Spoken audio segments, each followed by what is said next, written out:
नमस्कार, आप देख रहे हैं प्राइम टीवी और मैं हूं आपके साथ अनन्या मिश्रा। वक्त हो गया है प्राइम डिबेट का।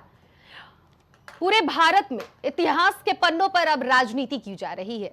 इतिहास के पन्नों को पलटा जा रहा है और राजनीति एक से बढ़कर एक की जा रही है। जहां पर देश के मुद्दों को लेकर, देश को आगे बढ़ाने को लेकर, युवाओं को लेकर, रोजगार को लेकर, महंगाई को लेकर, तमाम ऐसी चीजें हैं, इन सबको लेकर मुद्दे रखने चाहिए, पक्ष और विपक्ष में बयानबाजियां होनी चाहिए। लेकिन इस वक्त जो हिंदुस्तान की राजनीति है वो इन मुद्दों से भटक चुकी है और जनता के मुद्दे जो है फेल हो गए हैं, गुल हैं और राजनीति बम पर, इतिहास के पन्नों पर फुल नजर आ रही है।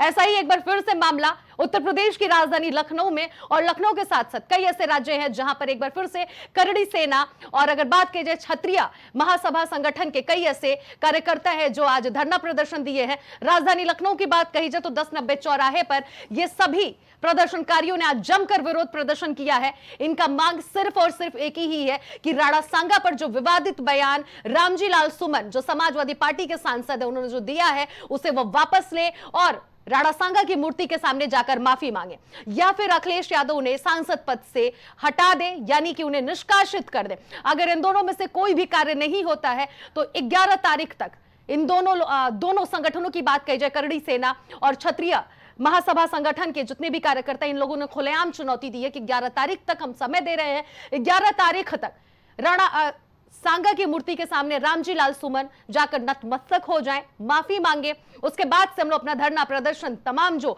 ये आंदोलन कर रहे हैं, प्रदर्शन कर रहे हैं, इसको हम समाप्त करेंगे। अगर ये चीजें नहीं होती हैं तो फिर हमारा यह कंटिन्यू रहेगा। और 12 तारीख को खुलेआम इन्होंने चुनौती दे दी है कि 12 तारीख को कई लाख संख्या में वहां पर कार्यकर्ता मौजूद होंगे आगरा में और वहां पर धरना प्रदर्शन होगा। जमकर ये लोग प्रदर्शन करने वाले हैं। साथ ही साथ इन्होंने खुलेआम एक और चुनौती दे दी है। आगरा में जिस तरह से रामजी लाल सुमन का जो आवास है, इसके पहले कुछ दिन पहले करणी सेना के कार्यकर्ता सदस्य वहां पर पहुंचे, बुलडोजर लेकर भी पहुंचे। हालांकि बुलडोजर से उनके घर ढहाने की इनकी कोशिश थी, लेकिन प्रशासन वहां पर अपनी सुरक्षा को चाक चौबंद करके रखी, जिसकी वजह से ये लोग उसमें सफल नहीं हो पाए। लेकिन तोड़फोड़ इन्होंने जमकर किया है। तो ये हिंदुस्तान की राजनीति पर एक बहुत बड़ा सवाल खड़ा कर रहा है कि जहां पर जनता के मुद्दे जो है वो गुल नजर आ रहे हैं और राजनीति बम्पर जो है वो फुल नजर आ रही है, वो भी इतिहास के पन्नों पर। वहीं इस मामले पर जरा आप ये बाइट सुनिए। एक तो ये बीजेपी के लोगों का तकिया कलाम हो गया है सभापति महोदय कि मुसलमान इनमें बाबर का डीएनए है। उप सभापति महोदय मैं जानना चाहूंगा कि बाबर का डीएनए मुसलमान में है। हिंदुस्तान का मुसलमान तो बाबर को अपना आदर्श मानता नहीं है, वो तो मोहम्मद साहब को अपना आदर्श मानता है, सूफी संतों की परंपरा को अपना आदर्श मानता है। लेकिन सभापति महोदय मैं जानना चाहूंगा कि बाबर को लाया कौन? बाबर को इब्राहिम लोदी को हराने के लिए राणा सांगा लाया था। तो मुसलमान तो बाबर की औलाद हैं और तुम गद्दार राणा सांगा की औलाद हो, ये हिंदुस्तान में तय हो जाना चाहिए। अगर बाबर की तो आलोचना करते हैं, राणा सांगा की आलोचना नहीं करते। या सुमन जी के साथ कोई घटना होती है या समाजवादी पार्टी के नेता के ऊपर किसी तरह की कोई घटना होती है तो उसके लिए जिम्मेदार कोई दूसरा नहीं, मुख्यमंत्री खुद जिम्मेदार होंगे। राणा सांगा के ऊपर विवादित टिप्पणी करने के बाद आज करड़ी सेना के ही लोग राजधानी लखनऊ में प्रदर्शन कर रहे हैं। मैं इनसे बातचीत करूंगा। राणा सांगा के ऊपर जिस तरीके से विवादित बयान दिया गया, इसको लेकर आप लोग आज सड़कों पर हैं। अब इसके आगे क्या फिर तैयारी आप लोग? हम लोग सड़कों पर नहीं थे। हमने प्रशासन से कहा था कि हमको 1090 से चौराहे से शांतिपूर्ण यात्रा हजरतगंज गांधी प्रतिमा तक ले जाने दिया जाए, लेकिन अखिलेश यादव की बात को सुन करके माननीय मुख्यमंत्री जी ने इतनी फोर्स भेज करके इस यात्रा को ही रुकवा दिया। यह कोई से न्याय संगत नहीं है। अगर हम अपने देश में अपने योद्धाओं के प्रति, अपने वीर पुरुषों के प्रति उनकी यात्रा न निकाल सके तो इससे बड़ा कोई दुर्भाग्य नहीं है। वो अखिलेश यादव और राहुल गांधी संविधान की प्रति लेकर दिखा रहे थे संविधान खतरे में है। आज हम कह रहे हैं कि संविधान खतरे में है। बिल्कुल। अब इसके बाद आप लोग आज जिस तरीके से आप लोग यहाँ पे आज इसके बाद क्या? आज ये चेतावनी थी। 12 तारीख को रक्त सम्मेलन हो रहा है आगरा में महाराणा सांगा की जयंती के उपलक्ष्य में। वहाँ भी भारी संख्या में हम लोग जुटने वाले हैं। जिस प्रशासन को जैसे भी रोकना है रोक सके रोक ले। हम लोग जाएंगे, आगरा भी जाएंगे। आज लखनऊ आए हैं और 12 को हम आगरा भी जाएंगे और हम संसद भी घेरे तक लालजी सुमन माफी नहीं मांगेंगे। अखिलेश यादव उनका निष्कासन नहीं करेंगे। उनकी पार्टी का और लालजी सुमन का बहिष्कार जारी रहेगा। बिल्कुल, तो आप देख रहे हैं किस तरीके से जो करणी सेना के लोग हैं किस तरीके से प्रदर्शन कर रहे हैं। इनका कहना है कि अखिलेश यादव जब तक लालजी सुमन का निष्कासन नहीं करेंगे, लालजी सुमन जब तक माफ़ी नहीं मांगेंगे, तब तक हम लोग धरना प्रदर्शन करते रहेंगे। साथ ही साथ 12 तारीख को आगरा में रक्त सम्मेलन किया जाएगा और उसमें बड़ी संख्या में लोग वहाँ पर पहुँचेंगे। और साथ ही साथ आपको बता दें कि वहाँ पहुँच राणा सांगा के खिलाफ जिस तरीके से विवादित बयान दिया गया था, उसको लेकर लालजी सुमन को निष्कासन की मांग करेंगे अखिलेश यादव से। कैमरा पर्सन नीरज छात्र, राजेश यादव, प्राइम टीवी, लखनऊ।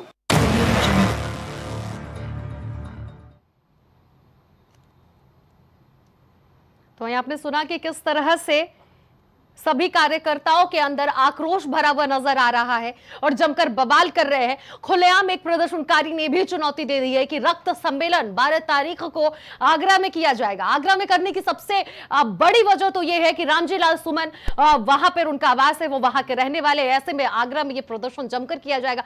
लगभग 2.5 लाख लोगों के आंकड़े बताए जा रहे हैं कि वहां पर क्षत्रिय महासभा के कई ऐसे लोग हैं जो वहां पर शामिल होंगे। साथ ही साथ करणी सेना के भी लोग शामिल होंगे और जमकर प्रदर्शन होने वाला है। ऐसे में अगर बात कही जाए तो जिस तरह से ये जो मुद्दा गरमाया हुआ है, ये भारत में एक बहुत बड़ा सवाल खड़ा कर रहा है कि सिर्फ और सिर्फ राजनीति इतिहास के पन्नों पर हो रही है, ना कि जो मौजूदा मुद्दे हैं उस पर हो रही है। वहीं इस डिबेट में हमारे साथ चर्चा करने के लिए तमाम मेहमान जुड़ गए हैं। भारतीय जनता पार्टी के प्रवक्ता हमारे साथ विवेक श्रीवास्तव जुड़ गए हैं, दारा सिंह जी हमारे साथ जुड़ गए हैं, समाजवादी पार्टी के प्रवक्ता दारा सिंह यादव, साथ ही साथ वरिष्ठ पत्रकार हमारे साथ पंकज रस्तोगी जी जुड़ गए हैं और दुर्गेश सिंह करणी सेना के अध्यक्ष हमारे साथ अभी थोड़ी देर बाद जुड़ने वाले हैं। सबसे पहले चर्चा की शुरुआत हम सपा प्रवक्ता यानी कि दारा सिंह यादव जी से करेंगे। दारा जी, आज जिस तरह से ये जो प्रदर्शन हो रहा है इसके खिलाफ तो प्रशासन और शासन अलर्ट है ही, इन लोगों को तो रोक लगा ही रही है, लेकिन आपको नहीं लगता कि आपकी पार्टी के द्वारा, राणा सांगा के द्वारा जो सांसद ने जो जवाब दिया था वो गलत है? राणा सांगा के लिए उन्होंने जो कहा था कि राणा सांगा देशद्रोही है और उनको लेकर उन्होंने कहा जिस तरह से जो अपनी बातों को रखा, और अब तो वो ये भी कह रहे हैं कि हमने कुछ ऐसा कहा भी नहीं था, बयान भी उन्होंने पलट दिया है। तो आपको नहीं लगता कि समाजवादी पार्टी को उनसे कहना चाहिए कि माफी मांग लो? देखिए, सबसे पहले तो मैं ये बता दूं कि जो उन्होंने बोला, माननीय सांसद जी ने बोला, वो किसी सड़क पे या किसी मंच पे नहीं बोला। हाँ। वो सदन के अंदर बोला। सदन जहां पर कानून बनता है, जहां पर पहले से भी परमिशन लिया जाता है जी। देखिए, वो जो गलत, अगर कहीं पे हम कह रहे हैं, जो भी अगर पढ़ेगा, जो समझदार होगा वो समझेगा इतिहास किसने लिखा, जो उस बुक को छापा वो कौन थे।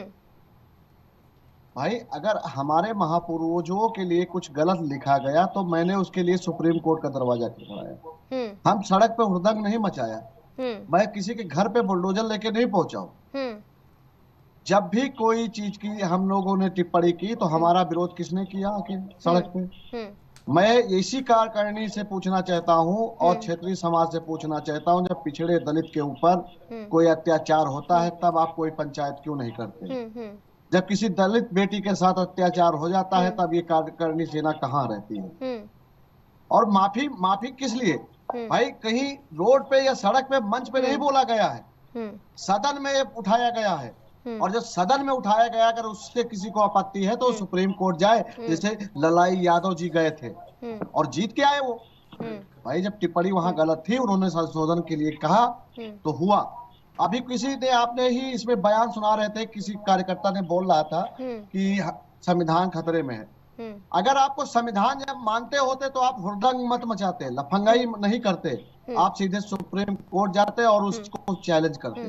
ठीक है दारा जी, यहाँ पे सबसे बड़ा सवाल दारा जी ये है कि जिस तरह से रामजी लाल सुमन ने कहा गद्दार शब्द, आपको लगता है कि देश के महापुरुष को इस नाम से संबोधित करना अपने आप में एक बहुत बड़ी बात है? समाजवादी पार्टियों ने उसका समर्थन किया, अखिलेश यादव की तरफ से भी ये बयान कई बार सामने आ गए हैं कि अगर कुछ भी होता है समाजवादी पार्टी के कार्यकर्ता या फिर रामजी लाल सुमन के ऊपर अगर कुछ होता है तो उसकी पूरी जिम्मेदारी मुख्यमंत्री योगी आदित्यनाथ की होगी। योगी आदित्यनाथ तो रोक रहे हैं ना प्रदर्शनकारियों को। आज 10-90 चौराहे पे जो प्रदर्शन हुआ आपने भी देखा, जाना सुना होगा कि किस तरह से रोका गया है। लेकिन सबसे बड़ी बात है कि आप लोग उस पॉइंट को सपोर्ट कर रहे हैं। सपोर्ट नहीं करना चाहिए ना सर, पूरा देश इस बात की मांग कर रहा है। बात ये सुनिए, पूरा देश नहीं कर रहा है। हाँ, पूरा देश करता होता तो इनके साथ खड़े होते सब लोग, मुट्ठी भर लोग नहीं होते वहां पे। देखिए मैंने क्या कहा आपसे कि गद्दार का वो आप फिर से रिपीट कीजिए जो लालजी सुमन जी बोले हैं। आप पिछड़े दलित को जो चाहो वो घोषित कर दोगे, सर्टिफिकेट देने वाले आप लोग होते कौन हो? कौन होता है? हमारे संविधान का विरोध कौन करता है? हमारे आरक्षण का विरोध कौन करता है? मैं तो नहीं कहता हूं। और हम तो आपके लिए लड़े हैं, हम तो आपके लिए लाठी खाते हैं। आप बताइए राणा सांगा का सेना कौन नहीं होगी? आप बता दीजिए हमें। पिछड़ा दलित ही तो रहता है। सर आप लोग पिछड़े दलित पर चले गए, संविधान पर चले गए, लेकिन गद्दार कहने वाले पॉइंट पे आप जवाब ही नहीं दे रहे हैं सर। सीधे आप संविधान पे चले जा रहे हैं, दलित समुदाय पे चले जा रहे हैं। अरे दलित समुदाय का मुद्दा तब आया ना जब आपके राष्ट्रीय अध्यक्ष अखिलेश यादव ने कहा कि वो एक दलित समुदाय से, इसलिए उनके घर पर अतिक्रमण करनी सेना के लोगों ने किया है। लेकिन अगर आपके सांसद ने ये जवाब और ये बयान नहीं दिया होता तो ये नौबत नहीं आती। नहीं, आप बताइए, उन्होंने पहले मैं कह रहा हूँ, आप फिर से वो बयान रिपीट कीजिए अभी लालजी सुमन वाला। जब हमको लोगों को गद्दार बोला, बाबर का औलाद बोलते हैं, सब कुछ बोलते हैं, तो हम तो नहीं रोड पे आए। ठीक है, वो बयान फिर से रिपीट हो जा रहा है, मुझे लगता है आपने सुना नहीं है। ठीक है, मैं पीसीआर टीम से कहूंगी एक बार रामजीलाल सुमन का बयान फिर से चलाए। हाँ कराइए। बीजेपी के लोगों का तकिया कलाम हो गया है सभापति महोदय कि मुसलमान इनमें बाबर का डीएनए है। उप सभापति महोदय मैं जानना चाहूंगा कि बाबर का डीएनए मुसलमान में है। हिंदुस्तान का मुसलमान तो बाबर को अपना आदर्श मानता नहीं है, वो तो मोहम्मद साहब को अपना आदर्श मानता है, सूफी संतों की परंपरा को अपना आदर्श मानता है। लेकिन सभापति महोदय मैं जानना चाहूंगा कि बाबर को लाया कौन? बाबर को इब्राहिम लोदी को हराने के लिए राणा सांगा लाया था। तो मुसलमान तो बाबर की औलाद है और तुम गद्दार राणा सांगा की औलाद हो, ये हिंदुस्तान में तय हो जाना चाहिए। अगर बाबर की तो आलोचना करते हैं, राणा सांगा की आलोचना नहीं करते। या सुमन जी के साथ कोई घटना होती है तो आपने सुना कि किस तरह से रामजीलाल सुमन ने बयान दिया है। मुझे लगता है कि दारा सिंह जी हमारे साथ जो जुड़े हुए हैं, आपने सुना, तुम गद्दार राणा सांगा की औलाद हो। जवाब दीजिए आप। नहीं, आप सुनिए कि देखिए उन्होंने कहा कि गद्दार आप बताइए, हम लोग बाबर की औलाद हैं या देश का मुसलमान जो अंग्रेजों से गोली खाया वो बाबर का औलाद है? और लाया कौन बाबर का? अगर आलोचना करनी है वो भी मुद्दा तो आप ही के विधायक ने लाया ना सर, वो भी मुद्दा तो आप ही के विधायक ने लाया, तब जाके वो तकिया कलाम वाली बात आ रही है। नहीं, क्यों आया? ये आया क्यों सदन में? ये भी तो देखो, 10 दिन पहले भारतीय जनता पार्टी के नेताओं ने क्या कहा था, वो बयान नहीं दिखाया गया किसी को। ठीक है, आपके इन सभी बातों का जवाब मैं भारतीय जनता पार्टी के जो विवेक जी जुड़े उन्हीं से जवाब ले लेती हूँ। विवेक जी से ये पूछना चाहता हूँ, पहले सवाल है विवेक जी से, आदरणीय विवेक जी से, कि विवेक जी ये बताइए कि जब भारतीय जनता पार्टी, हम जब विकास की, सुरक्षा की, इस अर्थ की और चीन पे, मणिपुर पे जब सवाल करते हैं, तब ऐसे सवाल के जवाब भारतीय जनता पार्टी क्यों लाती है जो इतिहास से, और उस पर हंगामा होता है, भारतीय जनता पार्टी उन पर क्यों नहीं एक्शन लेती है? भाई बाबर, ठीक है, वो दे रहे हैं जवाब। ठीक है विवेक जी, उनकी बातों का जवाब आप दीजिए। ठीक है दारा जी, वो सुन लिया आपके सवाल। विवेक जी, आपसे जवाब सीधे तौर पर यही चाहिए कि आप लोग इस तरह के मुद्दे क्रिएट करते हैं, उसके बाद से इस तरह का माहौल सामने आता है। समाजवादी पार्टी के जो प्रवक्ता जुड़े उन्होंने साफ तौर पर कहा है कि उन्होंने जो कहा है रामजीलाल सुमन ने, वो अपने जगह पर सही है, उसके पीछे की वजह भारतीय जनता पार्टी है। जवाब दीजिए, कौन सा वो कारण है, कौन सा वो वजह है? समाजवादी पार्टी का एक चरित्र हो गया है सनातन को गाली देना, हिंदू संस्कृति के प्रतीकों को अपमानित करना और देश के महापुरुषों का अपमान करना। इसी क्रम में इनके एक विधायक ने औरंगजेब के साथ में कसीदे पढ़े, परिणाम स्वरूप महाराष्ट्र में उसकी भारी प्रतिक्रिया हुई। वाद विवाद चल रहा था, उसमें आग में चिट्ठी डालने का काम इनके सांसद ने सदन में किया। राणा सांगा की वीरता, उनका शौर्य, उनका पराक्रम, उसके शत्रु उदाहरण देते हैं।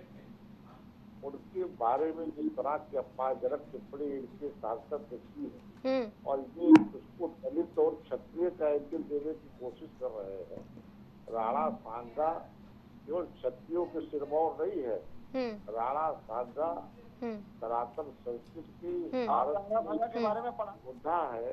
इन्होंने स्वतंत्रता के लिए देश माटी के आजीवन संघर्ष किया। उनको क्षत्रिय के कोटे में रख करके जिस तरह से दलित और क्षत्रिय का एंगल बनाने की कोशिश समाजवादी पार्टी करने की कोशिश कर रही है, ये कामयाब होगी। राणा सांगा पूरे भारत के हीरो है, हम सब के हीरो है। हम सब उनको बहुत सम्मान की दृष्टि से देखते हैं और उनके पूरे जीवन से सब लोग प्रेरणा लेते हैं। ये दुर्भाग्य समाजवादी पार्टी का, उनके सांसद का, उस महान वीर के जीवन से प्रेरणा लेने के बजाय उनके ऊपर आक्षेप लगा करके माफी मांगने की बजाय उसमें तो दुनिया के तर्क गढ़ रहे हैं। इनके प्रवक्ता को सुन रहा था किस तरह का तर्क गढ़ रहे हैं। आने वाले समय में इसका जवाब जनता इनको खूब कायदे से देगी। आज करणी सेना के प्रदर्शन से परेशान है। मैं 27 की तैयारी से पहले मैं बता देता हूँ, मुझे जो इस तरह का 15 में आप लोगों का भाषा आप बोल रहे हैं नहीं चाहिए। ये तो गरीबत है कि देश में लोकतंत्र कानून का राज मैं गरीब किसान नौजवान के लिए लड़ता हूँ और कोई देश के लिए राज समाजवादी लड़ती है। दुनिया आप लोग ये बता दीजिए किसको नहीं गद्दार समय घोषित नहीं किए। गवाया है। बिना समय गवाए आपको बिना शर्त माफी मांग करके राणा सांगा के प्रति अपना सुमन माफी मांगे ना समाजवादी और माफी इस तरह मांगे। की बदजवानी से तौबा करना चाहिए। जी दुर्गेश सिंह अभी जुड़ गए हैं, करणी सेना के अध्यक्ष हैं, उनसे भी मैं जवाब लूंगी। सबसे पहला सवाल तो दुर्गेश जी आपसे मैं यही करूंगी कि जिस तरह से करणी सेना के तमाम ऐसे सदस्य हैं और अगर बात करें क्षत्रिय महासभा के भी लोग हैं जो ये प्रदर्शन लगातार कर रहे हैं, ऐसे में आपको नहीं लगता कि ये प्रदर्शन करके कई ऐसे हिंसे हो रहे हैं, कई लोगों के सामानों को नुकसान पहुंच रहा है और आप लोगों को नहीं लगता कि इस मुद्दे से हटके कुछ और मुद्दों पर अगर प्रदर्शन किया जाए तो देश के भविष्य के लिए ज्यादा सही रहेगा? जवाब दीजिए दुर्गेश जी। मुद्दे तो और हैं, मुद्दे तो अलग बात हो गई, मगर हमारे जो महापुरुषों को इस तरह से जो है अपमानित किया गया, ये बहुत ही गलत बात है। और एक ऐसे सांसद ने अपमानित किया जो एक बहुत जिम्मेदार व्यक्ति है समाज का, उसको ऐसे शब्द कम से कम नहीं यूज करने चाहिए थे कि जो हम लोगों की भावनाओं को ठेस पहुंचे। और हम लोग जो हमारा समाज है, आज तक किसी भी समाज को इस तरह की भाषा का प्रयोग न कभी किया है, न कभी कोई उंगली दिखाया है। और अब जो ऐसी स्थितियां आ गई हैं कि अगर वो माफी नहीं मांगते तो ये आंदोलन बहुत बड़ा आंदोलन भारत में रूप ले लेगा। तमाम हिंसा होंगे, तमाम लोगों का, और नाम भी आप लोगों ने रखा है रक्त सम्मेलन, जो 12 तारीख को होने वाला वो रक्त सम्मेलन। इस रक्त सम्मेलन का क्या तात्पर्य होगा दुर्गेश जी, आप जरा मुझे बता दीजिए तो ज्यादा सही रहेगा।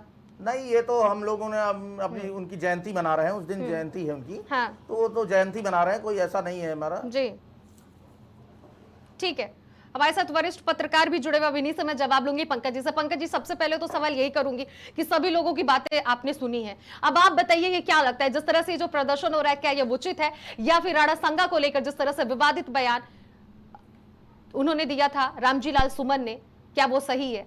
देखिए, भावनाओं को आहत करने का काम अगर करती है तो समाजवादी पार्टी करती है, और समाजवादी पार्टी को लगता है कि आगे 2027 का विधानसभा चुनाव है। समाजवादी पार्टी चूंकि उत्तर प्रदेश में प्रमुख विपक्षी दल है, तो उसको लगता है कि अगर ये सब करके वो सत्ता की बैतरणी पार कर लेंगे, लेकिन ऐसा विधानसभा की बैतरणी पार करना बड़ा मुश्किल है। और 2000 अभी उपचुनाव भी हुए थे, उसको भी उन्होंने कहा था कि यह 2027 का सेमीफाइनल है, और 10 सीटों के उपचुनाव हुए, जिस पहले 9 के हुए, फिर उसके बाद 1 सीट का हुआ मिल्कीपुर। 10 सीटों के चुनाव हुए जिसमें मात्र 2 सीटें समाजवादी पार्टी को मिली। और ऐसी जगह भारतीय जनता पार्टी ने कमल खिलाने का काम किया जहां योगी आदित्यनाथ के नेतृत्व में, जहां पर मुसलमानों की सर्वाधिक आबादी थी। तो इसलिए इस तरह की बात करना, अभी उसके समाजवादी पार्टी के महाराष्ट्र के प्रदेश अध्यक्ष और वहां के MLA वो अबू आजमी बयान देते हैं, औरंगजेब का महिमा मंडन करते हैं, जिससे वहां के मराठा समुदाय की भावनाएं आहत होती हैं और इस तरह का कृत्य करते हैं। उसके बाद रामजी लाल सुमन जो दलित नेता हैं और राज्यसभा में सांसद हैं, वो सीधे सीधे महान क्रांतिकारी योद्धा उनको जो है आपके राणा सांगा को गद्दार कहते हैं।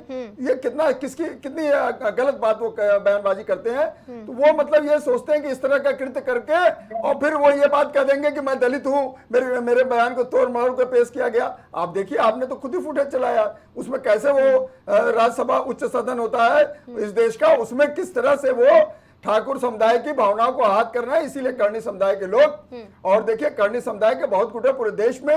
और उत्तर प्रदेश विधानसभा की बात करें तो समाजवादी पार्टी के पास वर्तमान में 35 एमएलए ठाकुर समुदाय से आते हैं। तो इसका खामियाजा भी कहीं ना कहीं ठाकुर समुदाय इनको देगा।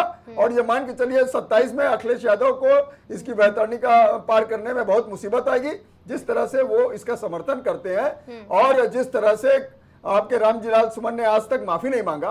तो ये भी एक उनका बहुत ही घिनौना कृत्य है कि किसी की भावनाओं को ठेस पहुंचाने का काम नहीं करना चाहिए। और अभी देखिए 12 तारीख को उनकी जयंती है और जिस तरह से वहां लोग एकजुट होंगे और रक्त रैली का आयोजन कहा गया है, तो निश्चित रूप से किसी वर्ग की भावनाओं को आहत करने का नहीं काम करना चाहिए। अभी वर्ग विशेष की भावना पे आहत करने के लिए आपको टिप्पणी करके दिखा दीजिए तो मैं जानूं। आप किसी मुस्लिम वर्ग, मैं तो कह रहा हूं, आप किसी मुस्लिम वर्ग के ऊपर इस तरह की अशोभनीय टिप्पणी करके दिखा दें, तब तो आप नहीं करेंगे। तो इसलिए इस तरह की किसी भी वर्ग के समाज के किसी भी वर्ग के किसी भी लोगों की भावनाओं को आहत करने का काम नहीं करना चाहिए। और जिस तरह से रामजी लाल सुमन ने किया है उनको माफी मांगना चाहिए, नहीं तो निश्चित मान के चलिए इस देश में करणी समुदाय इसका करारा जवाब देगा और 2027 के चुनाव में निश्चित रूप से उनको करारा जवाब मिलेगा। 35 विधायक अभी जीत के आए थे, तो वो हो सकता है कि 3 पे सिमट जाए या 0 हो जाए संख्या। इसलिए अखिलेश यादव को भी ये सब चीजें देखना चाहिए।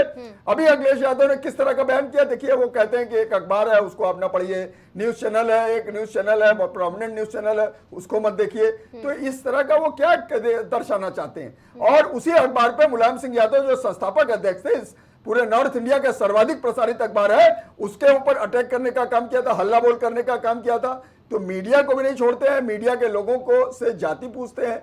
इस तरह की तमाम चीजें अखिलेश यादव किस तरह का क्या दर्शाना चाहते हैं जनमानस के समक्ष, उनको अपने सांसद से कहना चाहिए, रामजी लाल सुमन से, कि इस पे वो माफी मांगे, जिससे लोगों की जो भावनाएं आहत हो रही हैं, जो लोगों में एक आक्रोश है करणी समुदाय में, ठाकुर समुदाय में, वो आक्रोश समाप्त हो। ठीक है, आप तो माफी मांगने की बात कर रहे हैं पंकज जी, और बिल्कुल बिल्कुल आप ही के पास लौट रही हूं दारा जी, और इस सवाल के साथ लौट रही हूं कि जिस तरह से पंकज जी ने सवाल खड़े किए कि माफी मांगनी चाहिए, और सिर्फ पंकज जी ही नहीं, करणी सेना क्षत्रिय महासभा के भी लोग मांग कर रहे हैं। आपके राष्ट्रीय अध्यक्ष 6 दिन पहले एक पोस्ट किए थे, ऑफिशियल जो उनका फेसबुक है उसके आंकड़े मैं आपको बता रही हूं, उन्होंने सिर्फ और सिर्फ एक लाइन लिखी थी, ठीक है पंकज जी, होनी चाहिए सुमन की बात, अब पीडीए की यही पुकार। आपको लगता है कि गद्दार शब्द कहना और रामजी लाल सुमन का ये जो शब्द है इसका सपोर्ट करना चाहिए, पीडीए की अब यही पुकार है? देखिए, मैंने पहले कहा लालजी सुमन माफी नहीं मांगेंगे, और जो अभी ये कह रहे थे ये पंकज जी, हमें नहीं पता कि भारतीय जनता पार्टी के प्रवक्ता हैं क्या है, मगर मैं एक किताब आज पढ़ रहा था, यही जो चल रहा है इसके ऊपर लेके मैं भारतीय जनता पार्टी के प्रवक्ता नहीं है, वो वरिष्ठ पत्रकार है, नाम नीचे लिखा हुआ है, दारा जी आप पढ़ सकते हैं। नहीं, मैंने उनके बातों से लगा कि जो देश के बारे में बोल रहे सबको ये भाजपा का प्रवक्ता ही बता देते हैं। तो मैं बता रहा हूँ पत्रकारों की बात समझ में नहीं आती। ठीक है विवेक जी, जब आपके पास लौटूंगी आप अपनी पॉइंट्स को रखिएगा, ठीक है दारा जी अपनी बातों को रखिए। आला उदल की एक किताब मैं पढ़ रहा था और वो किताब मैंने पढ़ा है, उसमें जो शौर्य गाथा लिखा है, जो पूरा लिखा है, जैसे उसमें एक थे शकुनी मामा होते हैं, वैसे ही पंकज जी का आज रोल यहाँ देखने को। अरे दिमाग ठिकाने रखिए, अभी क्या नाम है, अभी वहां पर कन्नौज में नवाब सिंह यादव ने बलात्कार किया, उसको अगर मैं बोलूं कि सही था तो आप बोलेंगे हाँ ठीक था। अभी क्या नाम है, राजू खान मोहित खान ने वहां पर बलात्कार किया अयोध्या में, अब वो अगर बोले तो सही था तो आप बोलेंगे हाँ ठीक था। अब इस तरह का कृत्य मत करिए, जो चीज गलत है वो गलत है। अगर किसी की भावना को आहत करने का काम हो रहा है तो उसमें माफी मांगना चाहिए। ये आपकी दंगलाई है कि नहीं, आप माफी, रामजी लाल सुमन माफी नहीं मांगेंगे, किसी की भावनाओं को आहत करिए और उसके बाद कहिए माफी नहीं मांगेंगे, तो इसका खामियाजा जनता जनार्दन है, वो जनता आपको देगी। अभी भारतीय जनता पार्टी के वरिष्ठ नेता विवेक श्रीवास्तव ने भी यही मांग किया कि आपको माफी मांगना चाहिए, लेकिन आप लोग इतने दंभ में डूबे हुए हैं, इतने दंभ में डूबे हुए हैं, इसीलिए आपको इस तरह का कृत्य हो रहा है। अखिलेश यादव खुद कहते हैं कि बैड इमेज को सुधारो, लेकिन अखिलेश यादव उसके बाद अखिलेश यादव उनके समर्थन करते हुए दिखाई देते हैं। तो ये भी आप देखिए, तो इस तरह की बातें मत करिए, आप सच सुनने का साहस रखिए। दारा सिंह जी ठीक है पंकज जी, रख लेनी दीजिए उनकी बातों को। हम सुनिए, मैं पूरे प्रदेश के साथ देख चुका हूँ, समझ चुका हूँ, ठीक है। दारा सिंह कोई दलाल नहीं है, और ऊंची आवाज में मत बोलना। जब किसी बेटी की बलात्कार होता है तो तुम्हारी आहत कहाँ रहती है? तुम्हारी आहत है कोई कि सास बहू का झगड़ा हो गया। अरे बलात्कार होता है तो डीएनए की मांग क्यों करते हैं? उसको स्वीकारते नहीं, जब डीएनए रिपोर्ट आई थी तब स्वीकार नहीं करते, तब तो छुपा रहता है। क्या बात कर रहे हैं आप? दलाल कहीं का चुप, बदतमीज कहीं के इस तरह से बोलना शर्म नहीं आती है? इस तरह से व्यक्तिगत टिप्पणी अपनी लगातार एक दूसरे पर कर रहे हैं। नहीं पंकज जी ठीक है, दादाजी आप भी शांत हो जाइए। बदतमीज कहीं का बात करने तभी नहीं है। एक मिनट, इस तरह से नहीं डिबेट में प्लीज दुर्गेश जी, पंकज जी, दादाजी आप तीनों लोग एक दूसरे को इस तरह से बातें नहीं कर सकते हैं। आप लोगों को बाहर बैठी पब्लिक देख रही है। इस तरह से बोला। दुर्गेश जी शांत हो जाइए, पंकज जी आप भी शांत हो जाइए, इस तरह से व्यक्तिगत टिप्पणी नहीं करिए। अनपढ़ कहीं का तू? अरे तू खुद का मत करता है। अरे राष्ट्रीय चैनल में बैठ के इस तरह से बोल रहा था। देखिए प्लीज आप लोगों से रिक्वेस्ट हम कर रहे हैं, आप लोग इस तरह से व्यक्तिगत टिप्पणी ना करिए। व्यक्तिगत टिप्पणी नहीं हो सकता।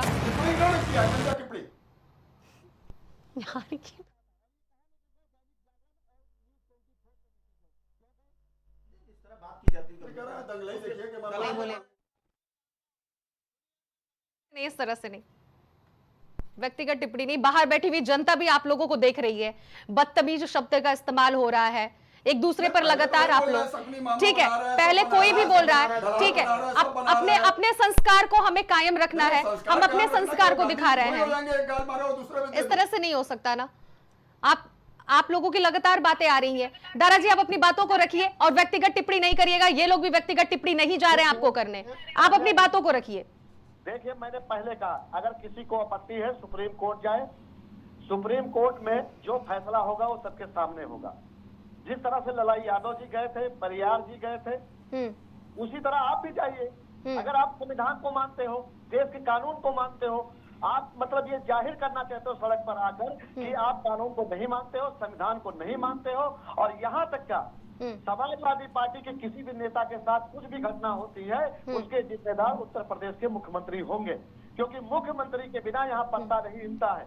और ये जो भी हो रहा है वो मुख्यमंत्री जी के देख रेख में हो रहा है, और इसका विवेक जी को भी पता है। और विवेक जी ये झुठला नहीं सकते कि हमारे देश का जो असली मुद्दा है उनको भटकाने के लिए पहले भारतीय जनता पार्टी में कई ऐसे नेता हैं जिनको इसीलिए पद दिया गया। जब हमारे माननीय श्री अखिलेश यादव जी को गाली दिया जाता है तो उसको मंत्री पद दिया जाता है, जब माननीय श्री अखिलेश यादव जी की बेटी पर टिप्पणी किया जाता है तब उसको पद दिया जाता है। तो हम कैसे मान लें कि भारतीय जनता पार्टी की एक टीम नहीं है?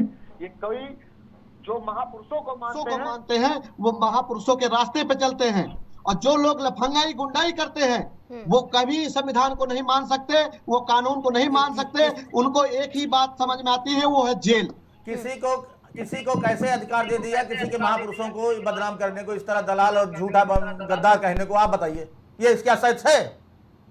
आपको लग रहा है ये सही है? फिर से हमने कहा ना, उसको रिपीट करके सुनो। उन्होंने उनको कहा जिसने हम लोगों को बाबर का औलाद कहा था, अगर उन्होंने उनको औलाद बोल दिया, आप सुनिए, रांगा सांगा को नहीं कहा गया है, सुनिए वो बयान। और जो कोई मामा माहिल बन रहा है, जो शकुनी बन रहा है, अगर उनके कहने पर देश तोड़ना चाहते तो तोड़ो। गद्दार किसको कहा गया है? गद्दार किसको कहा गया? बताइए गद्दार किसको कहा गया? क्या इस डिबेट में मैं बार बार आपके कहने पर उन्हीं के बयान को मैं बार बार सुनाऊं?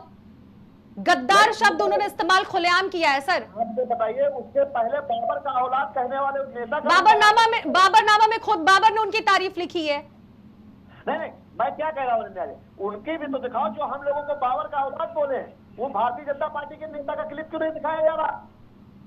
क्यों नहीं दिखाया जा रहा? अरे भाई, विचारों की अभिव्यक्ति करने का सबको अधिकार है, लेकिन इसका ये मतलब नहीं है कि किसी एक समुदाय की, ठाकुर समुदाय की करनी लोगों की सेना, लोगों के करनी सेना के लोगों का आप जो है इस तरह से बेइज्जती करें, इस तरह नहीं आपको कहना चाहिए। और उसके बाद आप इस बात का जवाब दीजिए। आप लगातार ये बात कहते हुए आ रहे हैं, रामजी लाल सुमन माफी नहीं मांगेंगे। आपने शुरुआत में भी कहा कि मैं पहले ही इस बात का अनाउंसमेंट कर दिया हूं, तो ये बताइए माफी आखिर क्यों नहीं मांगेंगे? नहीं मांगेंगे। क्यों नहीं मांगेंगे सर? माफी मांगने से क्या हो गया? महापुरुष के सामने अगर हम माफी मांग ले रहे तो क्या दिक्कत है? किसी महापुरुष का अपमान नहीं, अगर भूल से भी किसी महापुरुष का अपमान कर दिया जाए, अगर माफी मांग लिया गया, इसमें क्या गुनाह है? क्या है बताइए आप? मंगवाइए जिसने कहा हम लोगों को बाबर का औलाद, उस मंत्री से माफी मंगवाइए। नहीं मंगवाओगे क्योंकि वो भारतीय जनता पार्टी के नेता हैं। हम लोगों को भारतीय जनता पार्टी से कोई मतलब नहीं है, हमको अपने महापुरुष से मतलब है। कोई मतलब नहीं। लो वो मतलब तुम कुछ भी बोल दो हमें, हम बर्दाश्त करेंगे। क्या बोला गया? आप लोग पहले बोले, हम लोग कभी कुछ नहीं बोले। यही लड़ाई है। आप बताइए, आपके कभी आप भी किसी के पुराने महापुरुषों को हम लोगों ने कुछ बोला हो तो बताइए, कभी बताइए आप।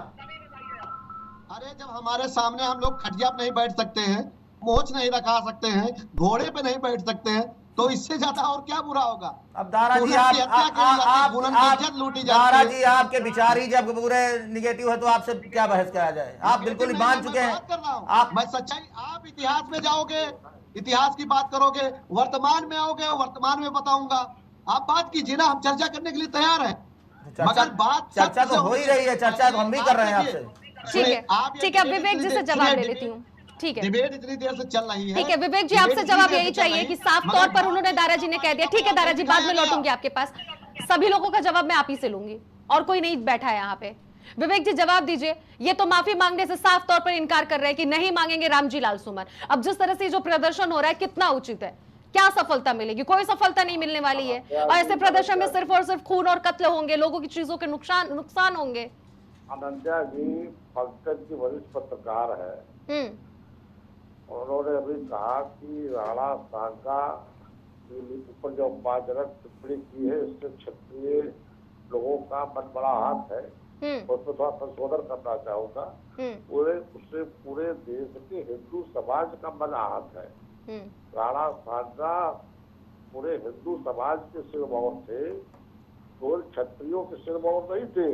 पूरा राष्ट्र उनको सम्मान की दृष्टि से देखता है। बिल्कुल सही। बहादुरी, उनकी वीरता, उनके शौर्य, उनके पराक्रम की लोग चर्चा करते हैं।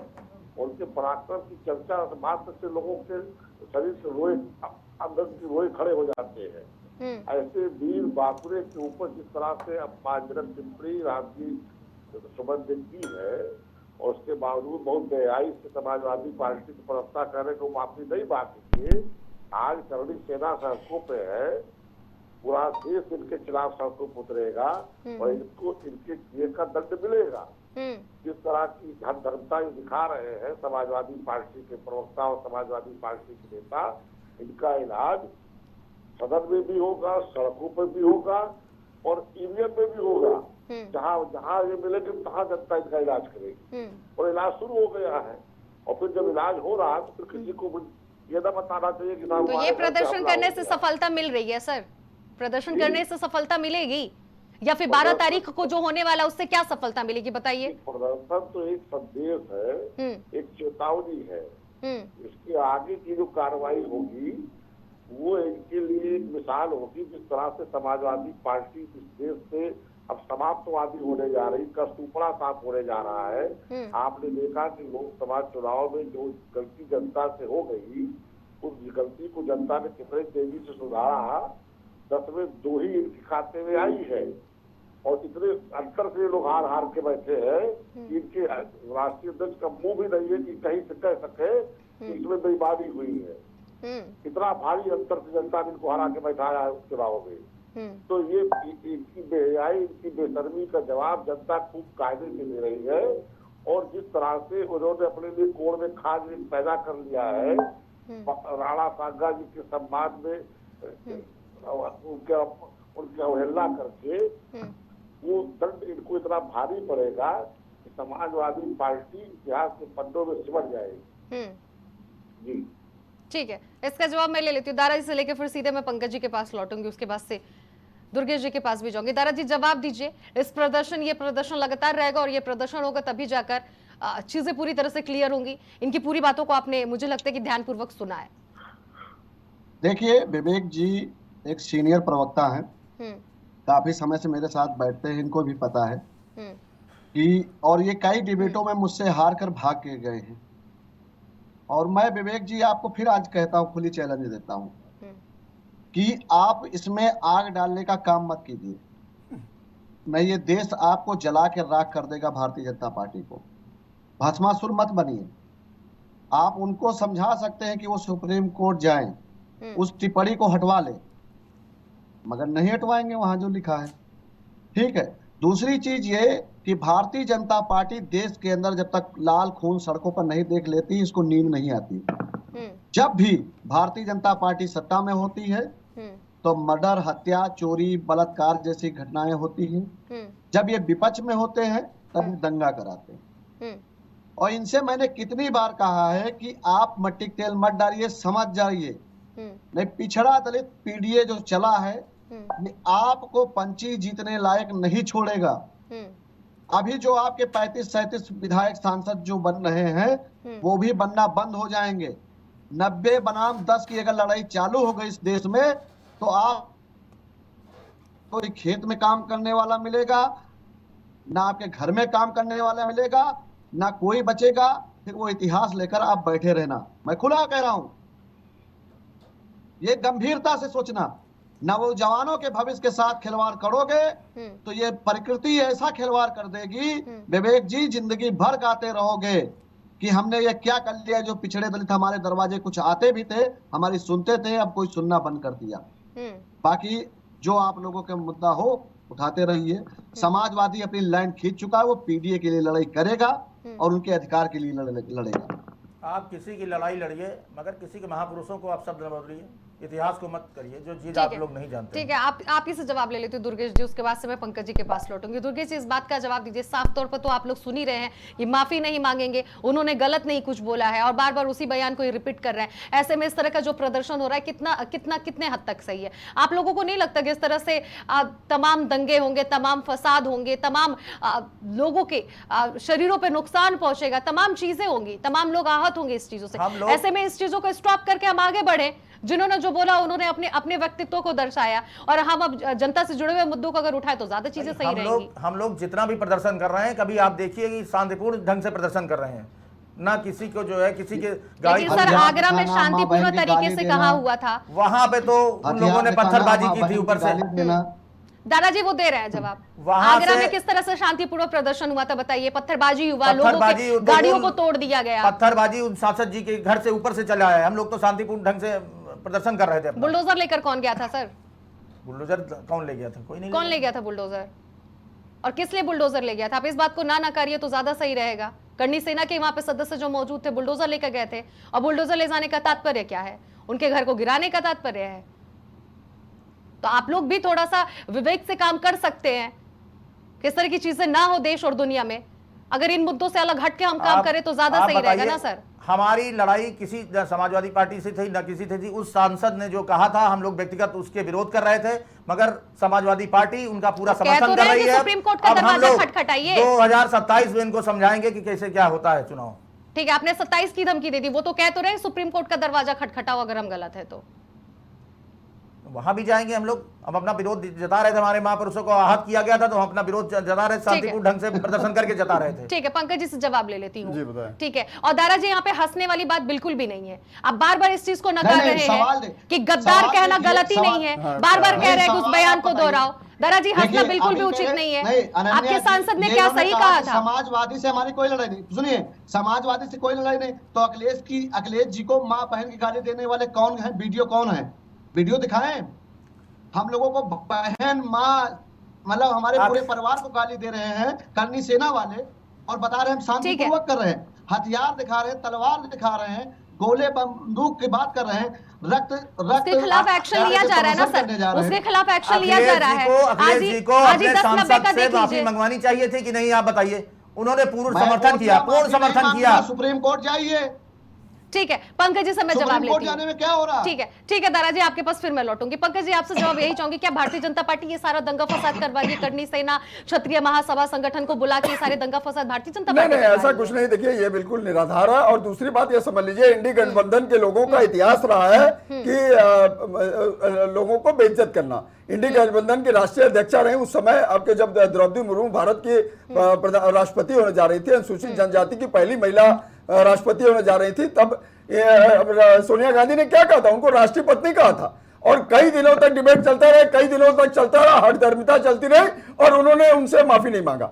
और काफी हो हल्ला होने के बाद राष्ट्रीय पत्नी किसने कहा था? राष्ट्रीय पत्नी सोनिया गांधी के सिपा सलार जो वहां से आते हैं, आपके बंगाल से सांसद थे, उन्होंने कहा था। उस समय सोनिया गांधी ने उनसे माफी मांगने को नहीं कहा। और उनकी हठधर्मिता चलती रही, और जब काफी हो हल्ला हुआ तब अधीर रंजन चौधरी जो कांग्रेस के नेता थे उन्होंने उससे माफी मांगा। द्रौपदी मुर्मू के खिलाफ इस तरह का बयानबाजी किया था, जो भारत की प्रथम नागरिक है उनके खिलाफ। और वही आज देखिए इंडी गठबंधन, कई लोग, अखिलेश यादव जो समाजवादी पार्टी आज वो इंडी गठबंधन में है, वो इस तरह की बात करते हैं, झूठ का नैरेटिव फैलाकर लोकसभा का 2024 का चुनाव तो इन्होंने जीत लिया, जनमानस को भ्रमित करके कि 400 पार अगर बीजेपी आ गई तो क्या नाम है, दलितों का आरक्षण समाप्त हो जाएगा, ओबीसी का आरक्षण समाप्त हो जाएगा और मुसलमानों को 2 दर्जे का नागरिक हो जाएगा। इस तरह का कृत्य करके प्राप्त कर लिया। लेकिन उत्तर प्रदेश के उपचुनाव में बड़ी बड़ी बातें करने वाली समाजवादी पार्टी मात्र 2 सीटों पे सिमट गई, तो ये भी जनमानस ने देखा है। और आज 35 एमएलए बीजेपी समाजवादी पार्टी के पास है ठाकुर समुदाय के, तो निश्चित मान के चलिए कि अगर आप किसी के, अरे सुन लीजिए, अगर आप किसी की भावना को आहत करेंगे तो उसका खामियाजा आपको 2027 के चुनाव में भुगतना पड़ेगा, इससे इनकार नहीं किया जा सकता। इस बात को सुन लीजिए, ये आपकी हठधर्मिता है, ये आपकी हठधर्मिता है कि आप वो माफी नहीं मांग रहे हैं। अधीर रंजन चौधरी मत बनिए, जो उन्होंने भी जो है बहुत हठधर्मिता दिखाई थी, उसके बाद उन्होंने माफी दिया। ये सारी चीजें तो बोल दी, ठीक है दारा जी आप ही के पास लौटूंगी, पंकज जी के पास सीधा मैं आपके पास लौटूंगी, सब्र कर लीजिए। इस बात का जवाब दीजिए जो मेरा सवाल था, क्या भारतीय जनता पार्टी ये सारे दंगा फसाद करवा रही है? जिस तरह से दारा सिंह ने जो जवाब दिया है कि पक्ष में रहते हैं तो उनका नैरेटिव कुछ और रहता है, विपक्ष में रहते हैं तो उनका नैरेटिव कुछ और रहता है। देखिए भारतीय जनता पार्टी 11 साल से शासन में, और उत्तर प्रदेश में 8 साल से शासन में, और जिस तरह से 12 से 17 में 815 दंगे समाजवादी पार्टी के शासन में, ये भी जनता ने देखा है। और ये आरोप लगाना, ये नाच ना आगे आंगन टेढ़ा वाली कहावत को चरितार्थ करता है। इस तरह की बातें करना बिल्कुल निराधार है। भारतीय जनता पार्टी से उससे क्या मतलब है? करनी सेना की भावनाएं आती हुई, किसी समुदाय की अगर भावनाएं पूरे देश में करनी सेना ठाकुर समुदाय के लोग हैं, अगर उनकी भावनाएं आहत हो रही है, अगर आपने राणा सांगा को गद्दार कहा तो निश्चित रूप से उनकी भावना आहत हुई। इसका मतलब है कि आपने जानबूझ के इस तरह का बयान दिया, तभी आप वो बोल रहे हैं कि आप माफी नहीं मांगेंगे। आप भारतीय जनता पार्टी को क्यों बदनाम कर रहे हैं, बार बार ला रहे हैं? आपके सांसद ने संसद में बोला है बयान, तो क्या भारतीय जनता पार्टी ने उनको हुस्काया था कि आप बोलिए सब दंगा फसाद होगा? ठीक है, इसका जवाब मैं दारा जी से ले लेती हूं। दारा जी सबसे पहले तो इन दोनों लोगों के बातों का जवाब आप दे दीजिएगा, और उसके साथ ही इस बात का भी जवाब दे दीजिएगा कि क्या वाकई में राणा सांगा इस देश के महापुरुष कहलाने लायक नहीं है, गद्दार कहलाने लायक है? सिर्फ और सिर्फ इसी बात का आप जवाब मुझे दीजिए। देखिए, सबसे पहले मैं पंकज जी की बातें आप देख रहे थे कि कहीं से नहीं लग रहा कि वो वरिष्ठ पत्रकार की वाली भाषा बोल रहे। आप ये बताइए, आप पत्रकार हैं पंकज जी, और आप परिणाम दिखा रहे हो कि 27 में क्या होगा क्या नहीं होगा। एक तरफ तुम यही तो दिखा रहे हो कि हम भारतीय जनता पार्टी, और दूसरा मैं करनी सेना के अध्यक्ष जी से, अरे ये यार 2022 के इलेक्शन में भी हुआ था, 15 करोड़ 2 लाख वोटर थे, 15 करोड़ में 8 करोड़ पुरुष 7 करोड़ महिलाओं के ऊपर अखिलेश यादव ने कोई टिप्पणी नहीं किया, किसी प्रकार की चीजें नहीं किया, उसका खामियाजा उनको भुगतना पड़ा। 70% महिलाओं ने बीजेपी के फेवर में वोट किया, तो ये भी आप जान लीजिए। तो इस तरह की बातें मत करिए, ये निश्चित विश्लेषण है, विश्लेषण पत्रकारों का सुनने का साहस रखिए, सब सुनने का साहस रखिए। जवाब दीजिएगा, जवाब ले लेने दीजिए, सबको अपने अपने बारे में बोलने का मौका मैं दे रही हूँ, सबको ही बोलो। पंकज जी देखिए, पहला तो बता दूं, मुझे आपका सुझाव नहीं चाहिए, ठीक है? मैंने बोल दिया, मैं सबसे बोल दे रहा हूं, 27 का चुनाव क्लियर है, भारतीय जनता पार्टी का पतन होगा। और मैं अभी भी बता दिया हूं, अनन्या जी मैं बता रहा हूं, दूसरा अध्यक्ष जी का मैं सवाल के जवाब देता हूं, पंकज जी से मेरा कोई मतलब नहीं, पता नहीं कौन से ऐसे पत्रकार हैं, ठीक? देखो अभी इन्होंने कहा कि देखिए पता नहीं कौन से ऐसे पत्रकार है, नहीं है प्राइम टीवी उनको वरिष्ठ पत्रकार का दर्जा दिया है, तो फिलहाल ये वरिष्ठ पत्रकार प्राइम टीवी के लिए है, ठीक है? बार बार आप व्यक्तिगत टिप्पणी कर रहे हैं, आप टोन बार बार मार रहे हैं, दारा जी गलत बात, मुद्दे से भटक रहे हैं आप लोग, आपस में भिड़ रहे हैं, खींच पूर्वक इस तरह का बयान मत दीजिए। पंकज जी उनको जवाब दीजिए, मैं बोल रही हूँ यहाँ पे, आप शांत रहिए पंकज जी, जब आपको दूंगी मौका फिर रखिएगा अपनी बातों को। तो दारा जी व्यक्तिगत टिप्पणी ना करके पॉइंट्स को रखिए, और समय का बहुत कम समय बचे हुए, तो इसलिए मैं चाहती हूँ अपनी बातों को रख दीजिए तो ज्यादा बेहतर रहेगा। ठीक है, अध्यक्ष जी ने जो सवाल किया उसका भी जवाब आप दे दीजिए। अनन्या जी आप सुन लीजिए। हाँ मैं सुन रही हूँ। जयप्रकाश नारायण जी की पुण्यतिथि थी, माननीय अखिलेश यादव जी को फूल चढ़ाने जाना था, ठीक? यही भारतीय जनता पार्टी वहां पर फूल चढ़ाने नहीं जाने दिया, फोर्स लगा दिया था, निकलने नहीं दिया था। तो कैसे मान ले कि भारतीय जनता पार्टी आज सड़कों पे उतरने के लिए नहीं कह रही, उनका साथ नहीं दे रही है? आप बताइए। ठीक है, तो ये किसका जवाब था? जो करनी सेना के अध्यक्ष हमारे साथ जुड़े दुर्गेश जी, उनके सवालों का जवाब था। रामजीलाल, मैंने उनको जवाब दे दिया, सुप्रीम कोर्ट जाए। ठीक है। रामजीलाल सुमन का इनका सवाल था, रामजीलाल सुमन को कौन उकसाया? भारतीय जनता पार्टी पे बार बार ब्लेम लगा रहे हैं ना सर, तो क्या रामजीलाल सुमन को भी भारतीय जनता पार्टी ने कहा? पार्टी का कोई रोल नहीं है, आप बेमतलब उसका नाम ले रहे हैं। वाह वाह वाह वाह, सांसद समाजवादी पार्टी के हैं।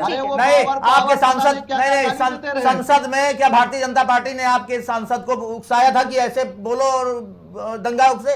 ठीक है, आप इस बातों का जवाब नहीं दे पा रहे हैं, मैं समझ सकती हूँ आप नहीं दे पाएंगे सर। संसद में ये तो देखो, समझदार हो, पढ़े लिखे हो, आप बताइए संसद भवन के अंदर ये सवाल आया क्यों? भाजपा के किसी नेता ने कहा तभी तो आया। अरे सर, तो अगर हम अच्छे हैं तो हम क्यों गलत कहेंगे? अगर समाजवादी पार्टी पूरे समाज को लेकर चलती है तो फिर हम गलत क्यों बनेंगे सर? सुनिए, वहाँ सांसद इनके बैठे होंगे भारतीय जनता पार्टी के, वही सवाल जवाब। ठीक है, आपने जो बातें बोली जनता के पास पहुंची, ठीक है, इस बात का जवाब दीजिए सर। क्या गुंडाई कर रहे हैं सर, अब इस बात का जवाब दीजिए। ठीक है, एक मिनट दुर्गेश जी, अब इस बात का जवाब दीजिए सर। आप क्या जिस तरह से राणा सांगा के बारे में जो ये विवादित बयान है उसी पे बातचीत हो रही है और बात कहां से कहां तक पहुंच रही है, अब बस इस बात का जवाब दीजिए, क्या वो गद्दार थे? वो इस देश में महापुरुष कहलाने लायक नहीं है? इससे पहले भी मैं ये सवाल क्यों फिर से दोहरा रही हूं, आप बस मुझे इस बात का जवाब दीजिए। किससे? राणा सांगा देश के महापुरुष नहीं कहलाने लायक है, वो गद्दार कहलाने लायक है, सिर्फ इस बात का जवाब दीजिए। देखिए, अभी बयान पे था, मुझे नहीं पता वो कौन थे। तो आप बहस कर रहे हैं, पता भी नहीं है और फिर इतनी सारी चीजें बोल रहे हैं। ठीक है दुर्गेश जी, एक सेकंड, एक मिनट दुर्गेश जी, आपको पता भी नहीं है और फिर इतनी सारी चर्चा आपने कर डाली। मैंने बयान पे कहा ना, उस बयान के बारे में हम राणा सांगा के बारे में आप नहीं जानते सर? नहीं, मैं उनसे क्या, आप बाबर तक पहुंच गए, बाबरनामा तक पहुंच गए, तमाम चीजों तक पहुंच गए और राणा सांगा को अभी आप सिरे से उतार रहे हैं, क्या बात है? अगर कोई इस तरह से बातों को गोल गोल घुमाना है ना सर, तो फिर ये बहुत अच्छा रास्ता है आपका कि आप महापुरुष को बोल रहे हैं, मैं जान ही नहीं रहा हूँ। सुन लीजिए, साफ सवाल का सभी के बातों सभी के बातों का जवाब सर मैं आप ही से ले रही हूं। पूछोगे, इसका सवाल का जवाब नहीं देगा वो, ठीक है? नहीं देगा जवाब। पिछड़ा दलित से किसी भी नेता से पूछोगे या किसी कार्यकर्ता से पूछोगे, वो जवाब नहीं देगा। तो ठीक है, किसी के महापुरुष का अगर अपमान किया गया है तो आप कम से कम उसका महापुरुष बार बार कह रहे हो और सुप्रीम कोर्ट जाने में डर लग रहा है। यहाँ पे मुद्दाओं को हटाना है क्योंकि इतने हत्याएं हो रही हैं, इतने बलात्कार हो रहे हैं, तो एक से एक माहौल क्रिएट करके सुप्रीम कोर्ट पहुंच जाओ। वो एक अलग बात है, अगर ऐसे हत्याएं हो रही या दंगा हो रहा तो आप क्या महापुरुषों को गाली देंगे?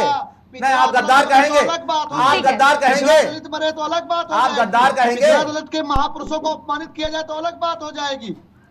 धर्म कीजिए, देश के हर मुद्दों से भटकाया जा रहा है इस देश को, ठीक है? आपको जब इतिहास नहीं मालूम तो आप डेविड में ना आया करिए। ठीक है, ठीक है, मुझे पता, आप पढ़ के आइए, इतिहास पढ़ के आइए, इतिहास पढ़ के आइए, इतिहास पढ़ के आइए। सबसे ज्यादा इतिहास पता है, सुनिए। कुछ पता नहीं है आप दारा सिंह जी, आप बिल्कुल, आपको इतिहास नहीं पता, जब इतिहास पढ़ लीजिएगा तब आइएगा। दारा जी, आपने तो खुद ही एक्सेप्ट कर दिया ना कि राणा सांगा को मैं नहीं जानता, तो फिर ये सवाल तो सबसे बड़ा खड़ा हो रहा है आपके ऊपर कि आप इतिहास को नहीं जानते हैं और गोल गोल बातों को घुमा रहे हैं। एक मिनट दुर्गेश जी, एक मिनट दुर्गेश जी, एक मिनट शांत रहिए। मुद्दे पे करिए। ये कौन लोग हैं, कहां से बैठा लेते, किसी को वरिष्ठ पत्रकार बना लेते हो, गाँव का? ठीक है, नमस्ते। ठीक है सर, नमस्ते। सिर्फ और सिर्फ गोल गोल बातों को घुमाने आ रहा है समाजवादी पार्टी के प्रवक्ता को, पॉइंट पे बात करने आ नहीं रही है, सिर्फ और सिर्फ गोल गोल बातों को अपनी घुमा के वो रख रहे हैं और लास्ट में कह रहे हैं राणा सांगा के बारे में पता नहीं है। तो समाजवादी पार्टी क्या रणनीति है अब वो समाजवादी पार्टी ही जाने, लेकिन राणा सांगा को लेकर समाजवादी पार्टी ने पूरे देश और दुनिया में हलचल मचा दिया है। फिलहाल इस प्राइम डिबेट में आप लोग अपनी अपनी बातों को रखें, इसके लिए बहुत बहुत शुक्रिया सभी मेहमानों को। और जिस तरह से राणा सांगा को लेकर लगातार पूरे देश में हलचल मचा हुआ है, लगातार विरोध प्रदर्शन कड़ी सेना और क्षत्रिय महासभा के लोग कर रहे हैं, ऐसे में 12 तारीख का ऐलान भी उन लोगों ने कर दिया कि आगरा में एक बार फिर से सम्मेलन होगा और लाखों की संख्या में वहां पर लोग जुटने वाले हैं और अपना प्रदर्शन जारी रखने वाले हैं। 11 तारीख तक समय रामजीलाल सुमन को दिया गया है कि राणा सांगा की मूर्ति के सामने वो माफी मांग ले या फिर अखिलेश यादव उन्हें निष्कासित कर दे। दो में से कोई एक कार्य हो जाए, फिर जाकर यह प्रदर्शन थमेगा, वरना नहीं थमेगा। और सवाल इसके बाद एक और खड़ा होता है कि भारतीय जनता पार्टी या फिर मौजूदा सरकार जो केंद्र में है या फिर राज्य में है, उत्तर प्रदेश में, ऐसे में जनता से जो जुड़े हुए मुद्दे हैं, जमीनी स्तरीय के जो मुद्दे हैं, इन पर ना प्रदर्शन हो रहा है, ना कोई पॉइंट्स उठ रहे हैं, सिर्फ और सिर्फ इतिहास के पन्नों को पलटा जा रहा है। कभी औरंगजेब तो कभी राणा सांगा, तमाम सिर्फ और सिर्फ इतिहास के पन्नों को लेकर पलटा जा रहा है और राजनीति इसी पे की जा रही है। फिलहाल हिंदुस्तान की राजनीति किस मोड़ पर जाकर स्टॉप होती है, यह आने वाला वक्त बताएगा। इस प्राइम डिबेट में फिलहाल इतना ही। बाकी खबरों के लिए बने रहिए प्राइम टीवी के साथ।